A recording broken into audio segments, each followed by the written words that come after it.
인플레이션이 연말까지는 계속되겠지만 일시적인 현상이라고 연방 재무부 장관이 주장했습니다. 내년부터는 내려갈 것으로 예상했습니다. 지난 1분기 미국의 경제 성장률이 6.4%를 기록했습니다. 2분기 성장률도 고공행진을 이어갈 것으로 전망됐습니다.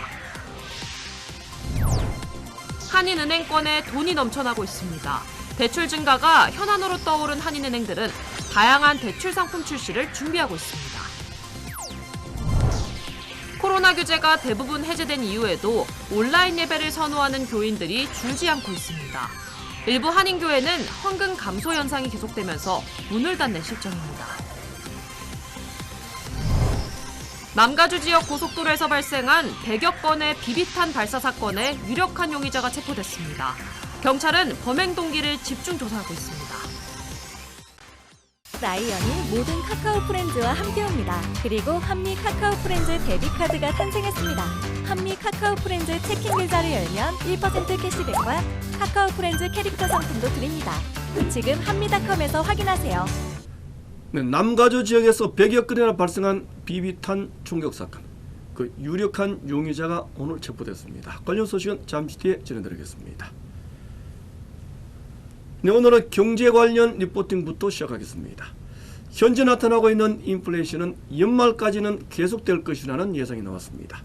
연방 재무부 장관이 직접 언급했습니다. 하지만 일시적인 현상이기 때문에 내년부터는 낮아질 것이라고 전망했습니다. 먼저 김종훈 특파원이 보도하겠습니다. 뉴욕입니다. 식품부터 소비재, 원재료까지 분야를 가리지 않고 물가가 급등하면서 미국의 인플레 우려가 커지는 상황에서 제닛 옐런 미 재무장관이 이는 일시적 현상이란 입장을 밝혔습니다. My judgment right now is that the recent inflation that we have seen will be temporary. It's not something that's endemic.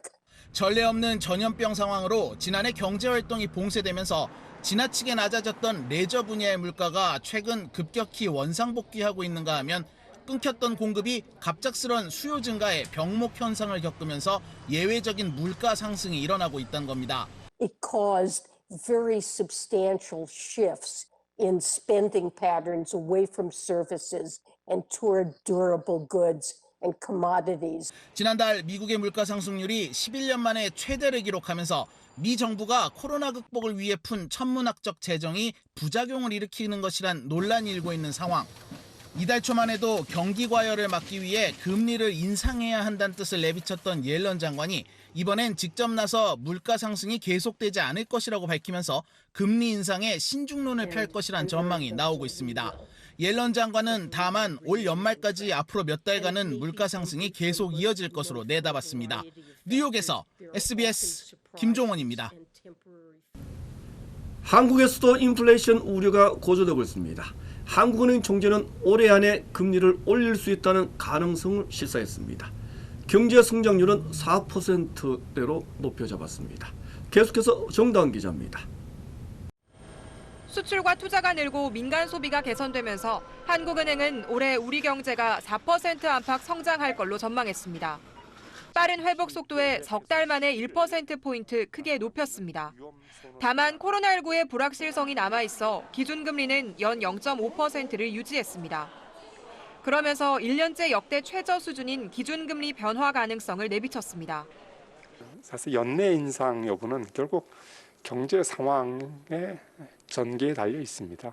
적절한 시점에 서두르지 않아야 되겠지만 또 늦지는 않아야 되는 그런 어려움에 처해 있는 게 이제 사실. 이주열 총재가 코로나19 확산세 이후 금리 인상 가능성을 언급한 건 이번이 처음입니다. 급증한 가계부채와 빚을 낸 위험 투자가 늘어난 것 등이 금리 인상 검토를 앞당겼습니다. 더 지속된다면은 그에 따른 부작용이 상당히 크다. 더 큰 대가를 지불하고 그러게 되기 때문에 가계부채의 그런 증가세가 계속 지속되는 것은 억제할 필요가 있다. 특히 미국의 금리 움직임과 관계없이 우리가 먼저 통화 긴축에 나설 수도 있음을 내비쳤습니다. 4%로 우리가 성장률을 올리고 최근에도 또 인플레이션 압력도 상당히 높다는 얘기가 나왔기 때문에 우리가 이제 금리를 올릴 가능성이 있다. 그 정도의 시그널을 준 거라고 생각합니다. 당분간 저금리를 유지하며 경기를 뒷받침하겠지만 연내 금리 인상 가능성이 있다는 긴축 전환 신호를 보내 유동성 과열이 야기할 위험을 낮추려는 의도로 풀이됩니다. SBS 정다은입니다. 지난 1분기 미국의 경제 성장률은 6.4%를 기록했습니다. 2분기에는 더욱 높은 고공 성장세를 이어갈 것으로 분석됐습니다. AP통신은 10%가 넘을 수도 있다고 전망했습니다. 보도에 이재린 기자입니다. 미국의 지난 1분기 국내 총생산 GDP 증가율이 연율 6.4%로 집계됐습니다. 지난 1984년 이후 1분기 GDP 성장률로는 최대치입니다. 미국 경제는 3분기 연속 플러스 성장세를 기록 중입니다. 전문가들은 코로나 백신이 보급되면서 경제 활동이 더욱 활발해졌다고 분석했습니다. 올해 3월 시행된 1조 9천억 달러 규모의 경기 부양안도 긍정적인 영향을 준 것으로 풀이했습니다. 전문가들은 2분기 경제는 더욱더 급성장할 것으로 내다봤습니다. 많게는 10%가 넘을 수도 있다는 전문가들의 전망도 나오고 있습니다. 현재 GDP 규모는 코로나 여파로 인한 하락분의 96% 수준까지 회복돼 2분기에는 코로나 이전 수준으로 완전히 회복될 것이라는 관측입니다. SBS 이재린입니다. 네, 한인은행 관련 소식 계속하겠습니다. 요즘 한인은행권에는 돈이 넘쳐나고 있습니다. 대출을 늘리는 것이 최대 현안입니다. 다양한 대출 상품들이 조만간에는 줄을 이을 것으로 예상됩니다. 전용 기자가 주주총회 현장을 취재했습니다. 지난 1분기 사상 최고의 실적을 기록했던 퍼시픽시티은행. 자산은 20억 달러를 돌파했고 대출과 예금 모두 크게 늘어났습니다. 특히 예금은 지난해 4분기보다 1억 6천만 달러, 1년 전과 비교해서는 무려 19% 가까이 급증했습니다. 여러 가지 환경이 급격히 변하고 있습니다. 그래서 뱅킹 인더스트리 많이 변하기 때문에 그 변화에 대해서 저희들이 빨리 대처를 하고 또 좀 더 우리 교민들에게 더 가까이 갈 수 있는 그런 은행이 되고자 저희들이 최선을 다하고자 합니다. 퍼시픽시티은행은 자금 유동성이 늘어난 만큼 대출 상품 다양화에 총력을 기울인다는 방침입니다. 특히 모기지 대출과 기업금융 분야 확대에 중점을 둔다는 계획입니다. 그러니까 우선 챌린지 하면은 지금 론 성장하는 게 그게 참 상당한 챌린지고요. 그래서 그러기 위해서 저희들이 조금 다양한 그런 론 프로덕트, 그다음에 다른 그 비전, 그 아웃 오브 스테이트 이런 쪽을 갖다 우리가 더 개발해 가지고서 그 브랜치 네트워크, 그다음에 이제 거기에 비즈니스 디벨롭먼트 오피스를 갖다 더 우리가 하여를 해 가지고서 텍사스주 달라스 지역의 2곳, 그리고 뉴저지주에도 지점 확장을 추진하고 있습니다. 텍사스 그 달라스 쪽에 저희들이 한 2개 정도 오픈을 할 계획이고요. 그다음에 뉴저지에 그 하나 정도 더 우리가 열 계획이고, 그다음에 LPO도 우리 각 그 한인 커뮤니티가 있는 그런 데에다가 더 열 예정입니다. 어제 온라인으로 주주총회를 개최한 한미은행은 질적 성장을 강조했습니다. 지난 분기 자산과 예금 그리고 대출 등에서 높은 성장세를 보였지만 자산 건전성에 더욱 힘쓰기로 했습니다. 지난주 주주총회를 가진 뱅크 오브 오픈은 디지털 뱅킹 강화에 방점을 찍었습니다. 팬데믹과 함께 더욱 빠르게 진행된 비대면 트렌드에 맞춰 전문 인력 도입과 기술 투자에 집중할 방침입니다. LA에서 SBS 전영웅입니다. 네, 신규 실업수당 신청 건수가 4주 연속으로 감소했습니다. 지난주 실업수당은 당초 예상치를 밑돈 40만 6천 건이었습니다. 이 같은 수치는 코로나 사태 이후 최저 수준입니다. 전문가들은 기업들의 운영이 정상화되면서 신규 채용을 확대한 결과라고 해석했습니다. 하지만 코로나 이전에 비해서는 여전히 높은 수준입니다. 지난해 3월 첫째 주 신규 실업수당 신청 건수는 21만 건에 불과했습니다. 네, 다음 소식 전하겠습니다. 요즘 한인 교계의 고민이 더욱 깊어지고 있습니다. 코로나 사태가 다 끝나가지만 여전히 온라인 예배를 선호하는 교인들이 적지가 않다고 합니다. 헌금이 줄어들면서 문을 닫는 교회까지 속출하고 있습니다. 이삼현 기자입니다. LA 한인타운 윌샤와 윌튼길 인근에 위치한 한인교회. 이 교회는 코로나 사태로 재정적인 어려움을 겪으면서 결국 문을 닫았습니다.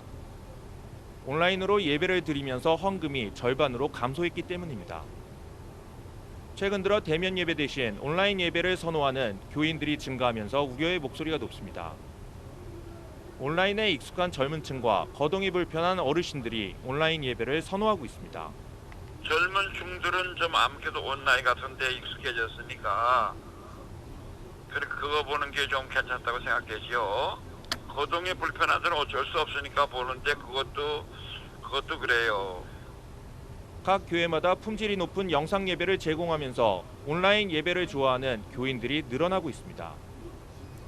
온라인 예배 선호와 맞물려 적지 않은 교회들이 재정 위기에 직면하고 있습니다. 팬데믹 이후 온라인 예배로 변경한 뒤 많은 교회들의 헌금이 평균 50% 넘게 감소했습니다. 특히 소규모 교회들은 재정 위기에 몰리면서 잇따라 문을 닫고 있습니다. 줌으로 하는데 그다음에 이제 파이낸셜 렌트 이슈죠. 렌트 이슈. 또 이제 젊은층 같은 경우에는 이제 너무 거기에 이제 줌이 아니라 이 사이볼로 듣는 거를 통해서 교회 참여율이 이제 많이 떨어진 것 같아요. 여론조사기관인 바나그룹은 코로나 사태가 끝나면 교회 5곳 가운데 한 곳은 문을 닫을 것이라고 분석했습니다. LA에서 SBS 이사면입니다. 백신 접종자에 대한 해외 한인들의 자가격리 면제 요구가 높아가고 있습니다. 이런 상황에서 한국 정부가 상호 인정 부분을 검토 중인 것으로 전해졌습니다. 한국 정부는 미국 등 다른 국가들과 백신 접종과 관련된 상호 인정 협약을 추진 중인 것으로 알려졌습니다. 한국 정부가 상호 협약을 신속하게 추진할 경우에는 빠르면 6월부터는 자가격리 면제가 가능할 것으로 전해졌습니다. 네, 계속하겠습니다. 남가주 지역 고속도로에서 발생했던 100여 건의 비비탄 총격 사건. 캘리포니아 고속도로 순찰대가 오늘 유력한 용의자를 체포했습니다. 경찰은 차량에 비비탄을 발사한 동기를 집중 조사하고 있습니다. 이사민 기자입니다. 남가주 프리웨이에서 비비탄 난사 사건의 유력 용의자가 체포됐습니다. 리버사이드 경찰은 코로나 인근 쇼핑몰에서 유력 용의자인 남성 제시 로드리게스를 체포했다고 밝혔습니다. 캘리포니아 고속도로 순찰대는 비비탄을 차량에 난사한 혐의로 용의자 로드리게스를 조사 중입니다. 경찰은 로드리게스가 비비탄 연쇄 난사 사건의 용의자인지 또는 모방 범죄인지를 조사하고 있습니다. 용의자는 지난 25일 리버사이드 카운티의 91번 프리웨이에서 비비탄 총으로 차량을 공격한 혐의를 받고 있습니다. 경찰은 LA와 오렌지 카운티 그리고 리버사이드 카운티 구간에서 100여 건의 비비탄 총격 사건이 발생했다고 설명했습니다. 달리는 차량의 비비탄 난사는 큰 사고로 이어질 수 있는 위험한 행위였다고 경찰은 강조했습니다. 유력 용의자인 로드리게스는 보석금 75만 달러가 책정된 채 수감 중입니다. LA에서 SBS 이사면입니다. 네, 사건 사고 소식 계속해서 전하겠습니다. 한인 밀집 지역인 얼바인시에서 지난주 차량을 잇따라 훼손하는 사건들이 이어졌습니다. 용의자는 코스타메사에 거주하는 30대 한인 남성이었습니다. 이재린 기자입니다. 한 남성이 검은색 가방을 들고 유유히 차량으로 향합니다. 주변을 둘러보더니 뾰족한 물체로 차량을 훼손하기 시작합니다. 남성의 모습은 차량에 부착된 카메라에 고스란히 포착됐습니다. 피해 차주는 SNS에 영상을 올렸고 주민들의 제보가 이어졌습니다. 경찰은 결국 용의자 체포에 성공했습니다. 지난주 한인들도 많이 거주하는 얼바인 지역에서 발생한 일입니다. 체포된 남성은 올해 35살의 한인 남성 샬롬 한 씨로 확인됐습니다. Somebody who monitors Reddit recognized the suspect and called us to let us know who that person was. He was located and we arrested him last Sunday. 한 씨가 훼손한 차량은 얼바인과 뉴포트 비치 지역을 거쳐 10여 대가 넘습니다. 피해 금액만 최소 9만 달러에 달합니다. 용의자는 상습적으로 차량을 훼손한 혐의로 구금됐습니다. 현재 2만 5천 달러의 보석금이 책정됐습니다. 용의자는 아직 정확한 범행 동기는 밝히지 않고 있습니다.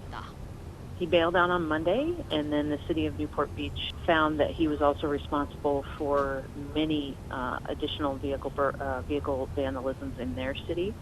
So they arrested him again on Tuesday night.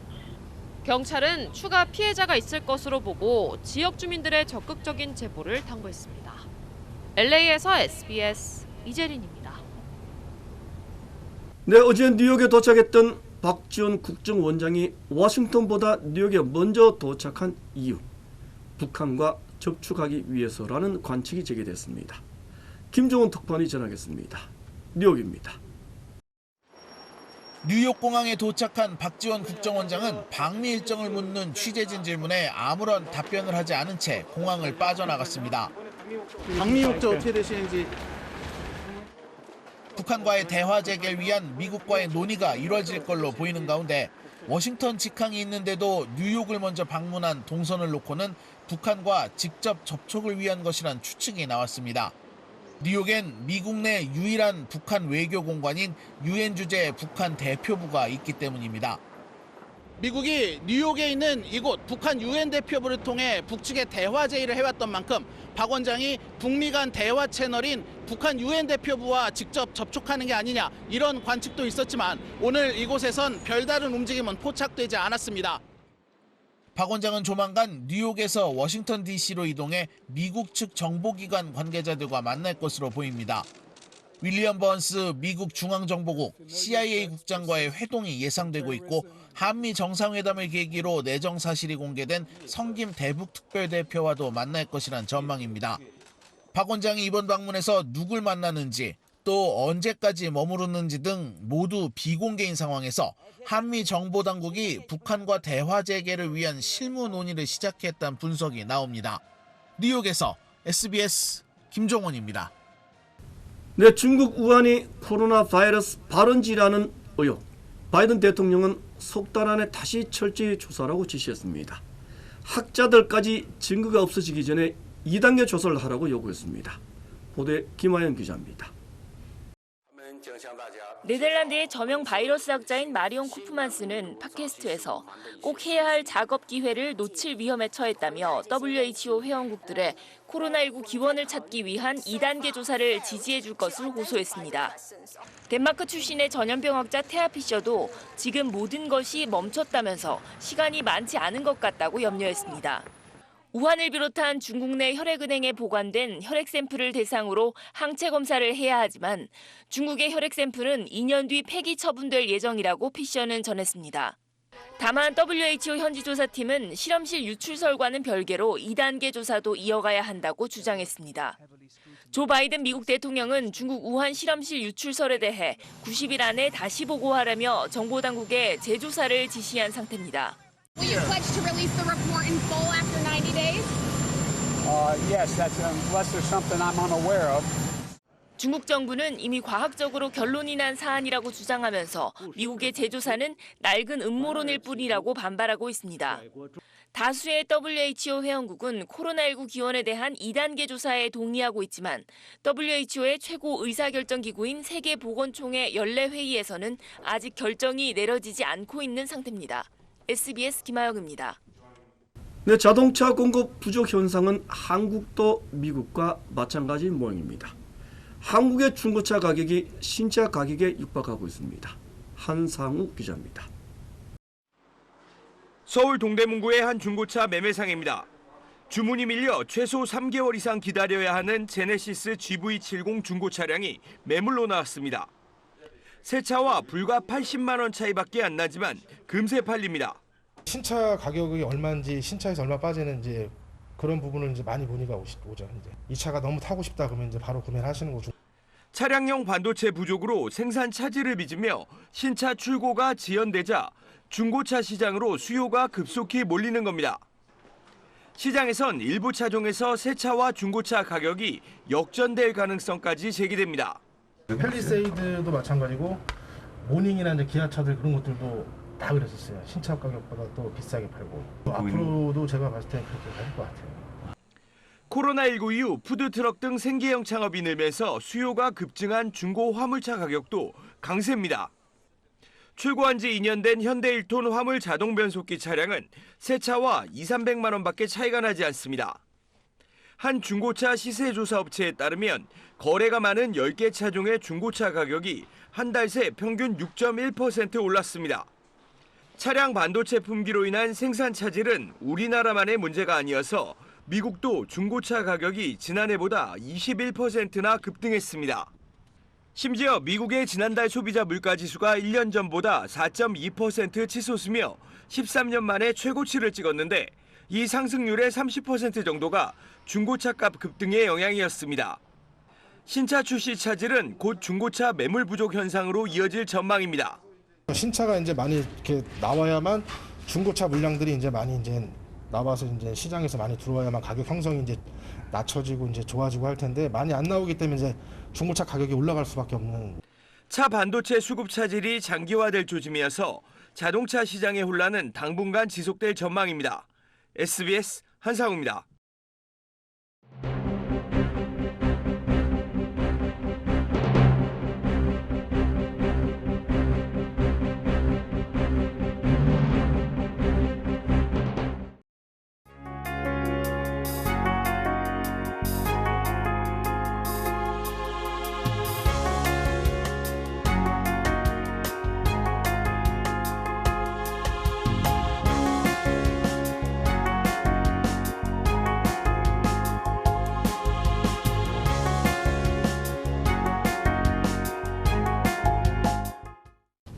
네, 오늘부터는 고속도로와 공항이 붐비기 시작했습니다. 모처럼 맞는 연휴가 시작됐습니다. 너무 들뜬 나머지 안전에 소홀할지도 모르겠습니다. 음주운전은 절대 안 되겠습니다. 좋은 날 편안한 휴식 되시기 바랍니다. 이분 마치겠습니다. 고맙습니다.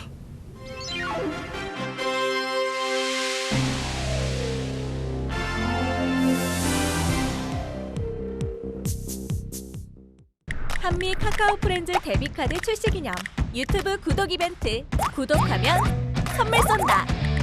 한미 유튜브 채널에서 구독과 좋아요 누르고 축하 댓글 쓰면 끝! 지금 바로 참여하세요. 한미은행